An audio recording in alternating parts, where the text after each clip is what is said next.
Je m'appelle Nora Coleman. À 28 ans, je pensais que mon enfance à Roswell, en Géorgie, avait été ordinaire, une famille unie, pleine d'affection et de moments spéciaux. Les repas ensemble étaient sacrés, les rires, les histoires et la chaleur que seule une maison peut offrir. Jusqu'à ce que, par une nuit comme les autres, tout s'écroule. L'odeur du poulet rôti emplissait encore l'air lorsque mes parents, brillants d'excitation, ont lancé une bombe. Ils avaient offert à mon frère une Tesla de 100 000 $. Ma mâchoire est tombée. Son sourire triomphant, jouant avec ses clés de voiture comme s'il s'agissait d'un trophée, a été la goutte d'eau qui a fait déborder le vase. Alors que j'avais du mal à joindre les deux bouts, que je me noyais sous les dettes universitaires et que je travaillais tard pour rester à flot, ils m'ont regardé avec indifférence lorsque j'ai demandé de l'aide. Tu ne mérites rien, Nora. Prends soin de toi, lui ont-ils dit, comme un couteau dans la poitrine. Ma mère hocha la tête, lointainement. Mon père, d'un regard glacial, clôtura l'affaire, trouvait un moyen. Je me suis levée, les mains tremblantes, et j'ai quitté cette table pour la dernière fois. Cette nuit-là, j'ai supprimé leur numéro, supprimé leurs emails et coupé tout contact. La douleur était profonde, mais quelque chose en moi s'est réveillé. Je ne voulais plus seulement survivre, je voulais leur prouver le contraire. 6 mois plus tard, mon frère est passé devant mon manoir à 10 millions de dollars et a envoyé un message plaintif à mon père. Pourquoi a-t-elle ça et moi pas? Ce qui s'est passé ensuite a non seulement secoué ma famille, mais les a forcés à faire face à une vérité qu'ils n'avaient jamais imaginée. Et ce n'était que le début. Grandir à Roswell, c'était comme être invisible. Mon frère, Lucas, était au centre de l'attention, comblé de soins qui me faisaient me sentir de plus en plus à l'écart. À 15 ans, il reçoit un jeu vidéo dernier cri avec tous les accessoires. À 17 ans, il a démarré une nouvelle moto, tandis que mes parents, propriétaires d'une boulangerie célèbre pour ses gâteaux aux pêches, étaient ravis de chacune de ses réalisations. Moi, j'ai bricolé des vêtements en solde et vidé ma tirelire pour acheter des fournitures scolaires. L'université était censée être mon évasion, mais cela avait un prix élevé. J'ai obtenu une bourse complète en informatique à Georgia Tech, mais sans aucun soutien de leur part. Je travaillais comme serveur dans un bar le week-end et comme assistante de bibliothèque la semaine, survivant grâce à des nuits instantanées et du café. Alors que Lucas recevait un ordinateur sur mesure pour ses cours de marketing, j'avais à peine de l'argent pour le bus. Malgré cela, j'ai fait de mon mieux, j'ai obtenu les meilleures notes, j'ai été inscrit au palmarès. À 19 ans, j'ai remporté un concours de programmation régionale. J'ai envoyé le certificat encadré à mes parents, dans l'espoir d'une petite reconnaissance. Il est revenu non ouvert, avec l'étiquette « Retour à l'expéditeur ». Le jour de la remise des diplômes, premier de ma classe, je les cherchais dans le public. Lucas est arrivé avec 1 heure de retard en s'excusant, alors que mes parents ne prenaient même pas la peine de se présenter, la boulangerie était trop occupée. Leur absence m'a fait mal, mais elle m'a aussi rendu plus fort. Sur cette scène, j'ai eu mon diplôme et j'ai compris, je n'avais pas besoin de leur accord. La négligence m'a appris à me faire confiance et à me battre avec une détermination à laquelle personne ne s'attendait. Lucas avait leur cadeau.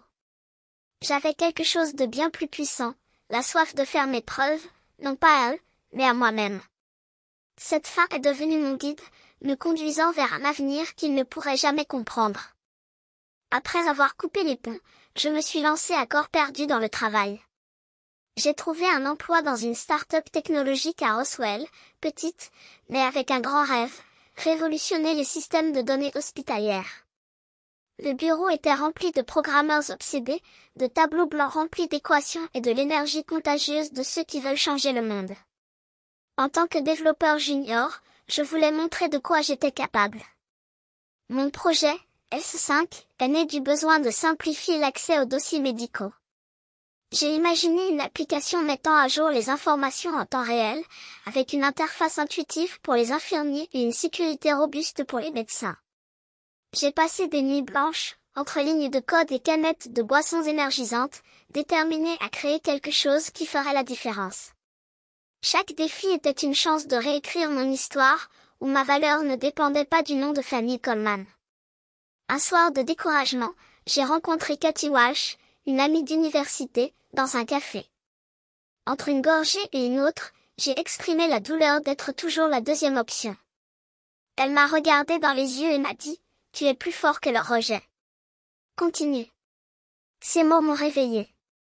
Je n'étais pas seule et ma valeur ne se mesurait pas à l'approbation d'Harold ou d'Hélène. Pour éviter de me perdre, j'ai commencé une thérapie avec le docteur Linda Ross. Dans son bureau, j'ai mis au jour des années de sentiments d'infériorité. Elle ne m'a pas épargné, tu as un don. Ne laisse pas leur ombre ternir ton éclat.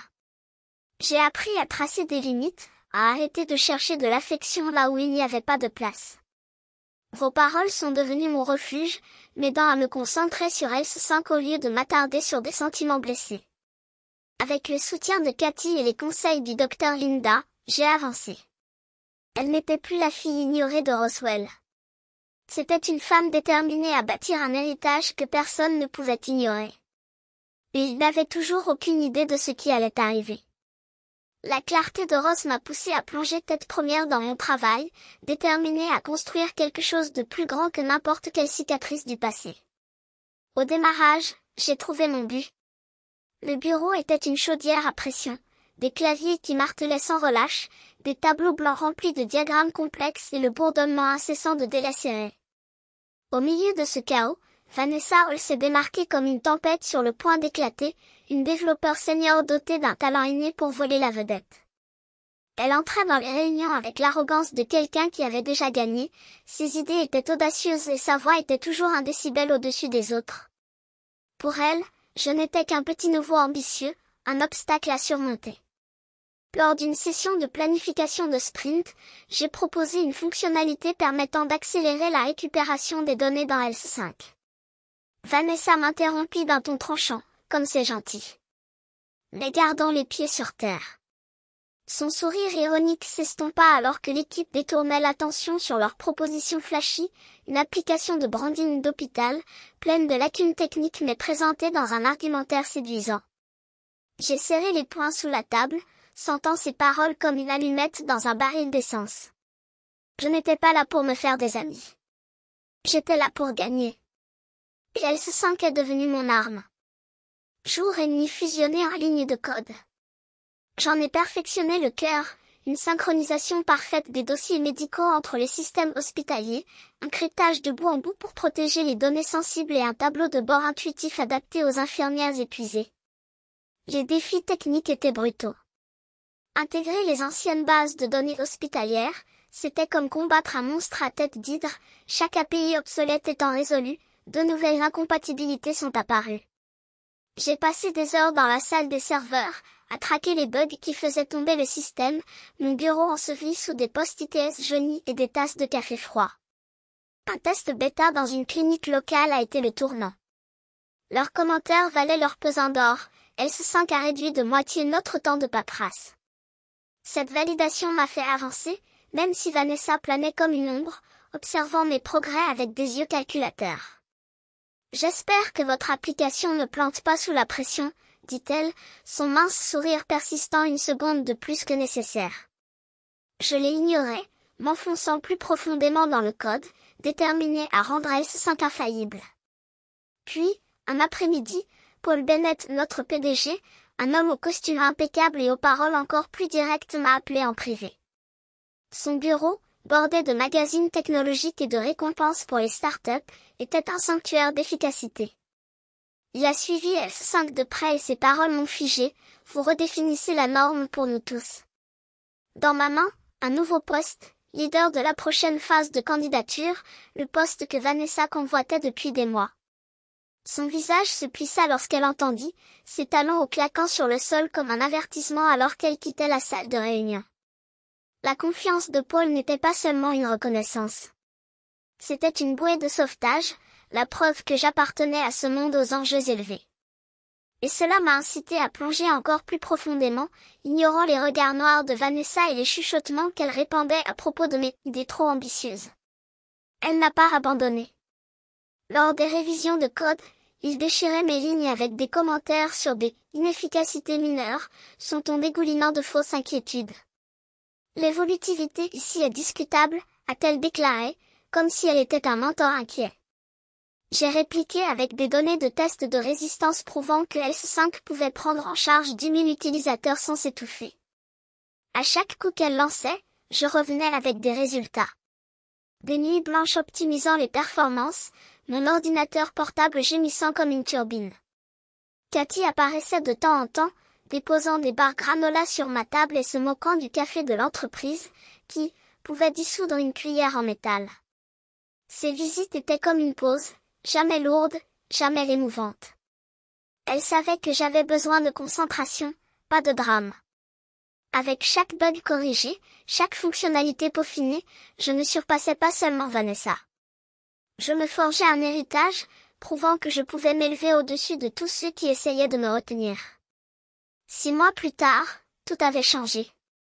S5 a décollé, adopté par les grands hôpitaux de Géorgie et au-delà. Atlanta General, un complexe médical comptant des milliers de patients, a mis en œuvre mon application pour rationaliser le flux des urgences. Leur responsable informatique m'a écrit directement, « Votre application nous fait gagner des heures par jour. » Ensuite, 3 autres géants Emory, Piedmont et Northside ont signé des contrats pour intégrer S5. La synchronisation des données en temps réel a réduit les erreurs dans les dossiers médicaux et l'interface conviviale a séduit les médecins surmenés. J'allais à des réunions avec des administrateurs d'hôpitaux et je les voyais hocher la tête pendant que je démontais les fonctionnalités que j'avais codées pendant des nuits blanches. Chaque contrat était comme une brique dans les fondations d'une vie que j'avais construite de toutes pièces, loin des ombres de l'abandon de ma famille. Le succès m'a apporté une richesse que je n'avais jamais imaginée. À 28 ans, je suis devenue millionnaire. Mon compte bancaire a été gonflé par les frais de licence et les actions de start-up. J'ai acheté un manoir de 10 millions de dollars à Cove, le quartier le plus exclusif de Roswell, un chef-d'œuvre moderne, avec des baies vitrées et un jardin qui s'étend à perte de vue. Déménager là-bas était surréaliste. J'ai passé mes doigts sur les comptoirs en marbre, m'émerveillant du voyage entre les vêtements de friperie et les nouilles instantanées. Cette maison n'était pas seulement un achat. C'était une déclaration. Je n'avais pas besoin de l'approbation d'Harold ou d'Hélène pour m'épanouir. Chaque pièce, du bureau high-tech à la cuisine ensoleillée, faisait écho à mon indépendance, monument à des années de résilience. Au milieu de ce tourbillon, j'ai rencontré Charles Parker lors d'une conférence technologique à Atlanta. Capital risqueur au sourire chaleureux et à l'esprit vif, il m'a approché après ma conférence sur l'impact de S5. Nous avons discuté pendant des heures, liés par des rêves communs d'innovation. Tu es imparable, dit-il, admirant ma détermination. Nos rendez-vous se sont transformés en promenades nocturnes, puis en propositions sous les étoiles du parc Piedmont. À 29 ans, j'ai dit « oui », mon cœur s'emballant alors que la bague glissait de mon doigt. Charles n'était pas seulement un partenaire. C'était la preuve vivante que je pouvais construire un avenir selon mes propres conditions, sans être défini par le passé. Cathy a organisé une fête dans le jardin de mon manoir, transformant l'espace en un décor magique avec des lumières scintillantes et un groupe de jazz live. Elle courait d'avant en arrière, coordonnait les traiteurs et échangeait des blagues avec les invités, son énergie étant contagieuse. « Tu mérites tout », dit-il en me tendant une coupe de champagne, son sourire large mais dénué de toute sévérité. La soirée a été marquée par des rires, des toasts et des collègues levant leur verre au succès de S5. Paul s'est arrêté pour lever le sien, rendant hommage à ma vision infatigable.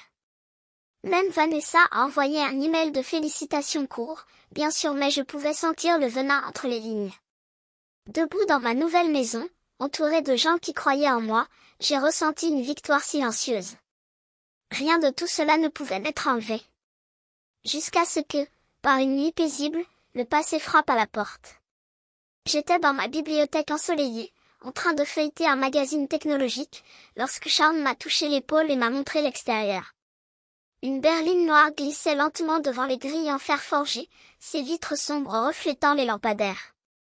Je l'ai reconnue à cet instant, la voiture de Lucas, la même que celle qui l'avait conduite à notre dernier dîner de famille, le moteur ronronnant avec une confiance arrogante. Il resta immobile, examinant le domaine avec une tension visible dans son corps, comme si le manoir était un affront personnel. « Quelques heures plus tard, mon téléphone a sonné avec une notification provenant d'une application de messagerie que j'avais abandonnée il y a des années. Lucas avait envoyé un message au groupe familial, y compris à Harold et Hélène, par négligence, à moi. Regardez notre princesse. Alors que nous nous suicidons pour survivre, elle vit dans un palais et accumule des millions. Ces paroles étaient comme une gifle, me ramenant au souvenir de ses privilèges, des motos douées pendant que je bricolais des pantalons de friperie. Je tenais fermement le téléphone portable, mon pouce accélérant, la colère et la douleur se mêlant dans une boule dans ma gorge. J'ai compté jusqu'à 10, mes doigts tremblaient sur l'écran du téléphone, mais j'ai refusé de répondre. Lucas n'aurait pas le plaisir d'envahir la vie que j'avais accomplie avec du sang, de la sueur et des nuits blanches. Une semaine plus tard, un email d'Harold et d'Hélène est arrivé dans ma boîte de réception, avec pour objet pompeux, affaire de la famille Stark. Le ton initial était sucré, presque caricatural de vides félicitations pour ma réussite, des mots doux qui tournaient au vinaigre au premier signe d'intérêt. Mais très vite le masque tombe. La boulangerie est en train de couler, a écrit Hélène, chaque syllabe dégoulinant d'un droit qui ne lui a jamais appartenu. Votre argent pourrait la sauver. Ne nous devez-vous pas au moins autant? Harold n'était pas loin derrière, déformant l'histoire comme si leur indifférence avait été un noble sacrifice, comme si leur abandon avait été un investissement dans mon avenir. L'audace m'a retourné l'estomac. Des souvenirs m'ont frappé par rafale, les bulletins scolaires ignorés sur le réfrigérateur, l'appel à la maison et n'entendant que la tonalité occupée, la chaise vide lors de ma remise des diplômes alors qu'ils applaudissaient Lucas pour avoir obtenu un stage médiocre. J'ai relu l'email 2 fois, chaque mot étant un coup de poing dans la poitrine, une confirmation que, pour eux, je serais toujours la reste, la fille qui ne méritait pas d'être vue. J'ai supprimé le message d'un clic sec, ma détermination plus solide que l'acier. Je ne laisserai pas leur cupidité ternir ce que j'avais construit. Avec Charles à mes côtés, sa présence étant un refuge, j'ai rédigé une réponse courte et précise, je ne suis pas responsable de vos choix. Ne me contactez plus. Je l'ai envoyé, j'ai bloqué les emails, les numéros, tous les canaux par lesquels il pouvait revenir en arrière. C'était le même mur que j'avais construit des années auparavant, après ce dîner désastreux où Harold m'avait dit, entre 2 bouchées de steak, que je rêvais trop pour une fille de notre classe. Charles m'a serré la main, son silence parlant plus que des mots, il savait que la porte était finalement verrouillée pour toujours. Mais ils n'ont pas abandonné. Roswell, avec ses rues étroites et ses langues encore plus acérées, est devenue la tribune des Stark. Des rumeurs ont commencé à circuler comme un virus, des mensonges cruels qui présentaient mon succès comme une fraude. Lucas, autour d'un verre dans les bars de la ville, a juré que j'avais trompé les investisseurs pour financer S5. Hélène a murmuré à ses voisins que j'étais devenu froid, avare, que j'avais trahi mes racines pour de l'argent. Un cousin éloigné a publié en ligne une insinuation voilée selon laquelle j'avais soudoyé des dirigeants d'hôpitaux pour remporter des contrats. Chaque mot était un couteau, planté non pas dans ma chair mais dans ma réputation, le seul atout qu'ils ne pouvaient pas voler. Je suis resté silencieux.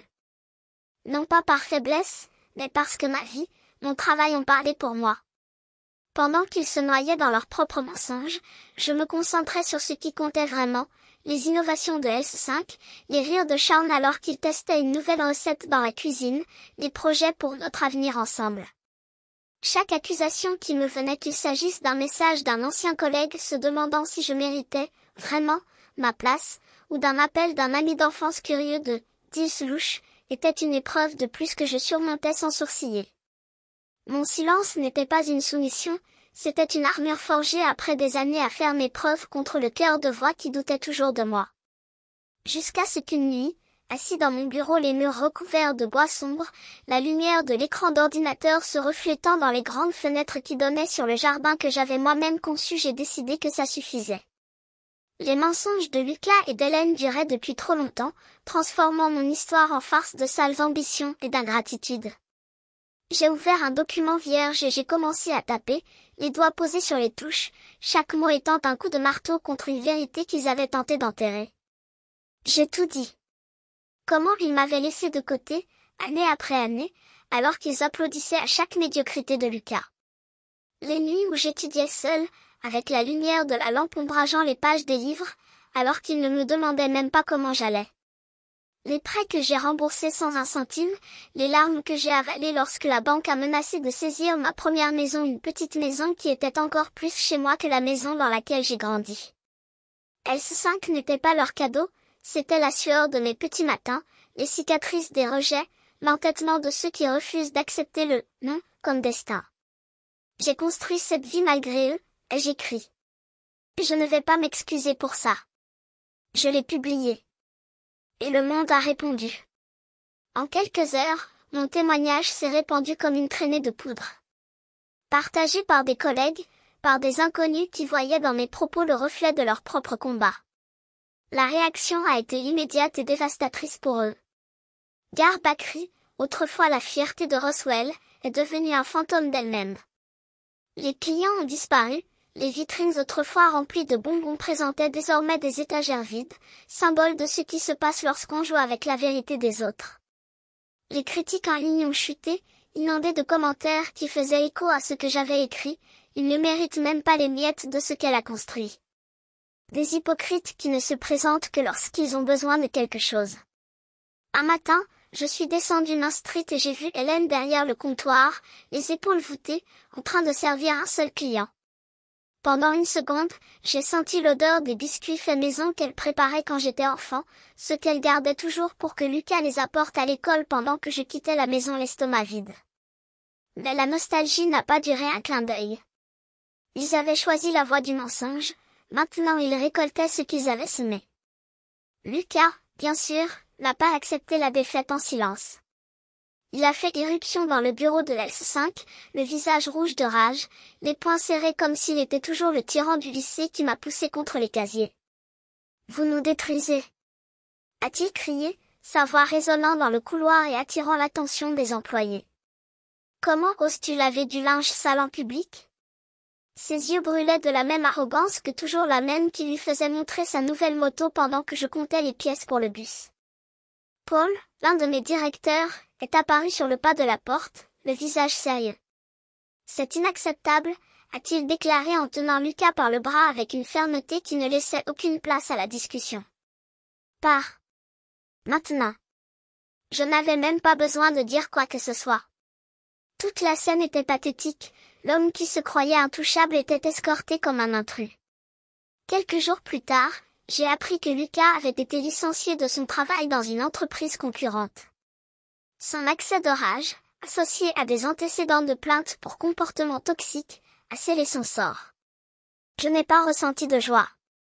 Juste un léger soulagement, comme le silence après une tempête, la certitude que son poison n'atteindrait plus mon monde.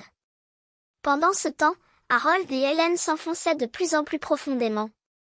La boulangerie, déjà sous assistance respiratoire, a vu ses portes fermées pour toujours. Le panneau fané, autrefois symbole de tradition, était désormais accroché de travers au-dessus d'un trottoir désert.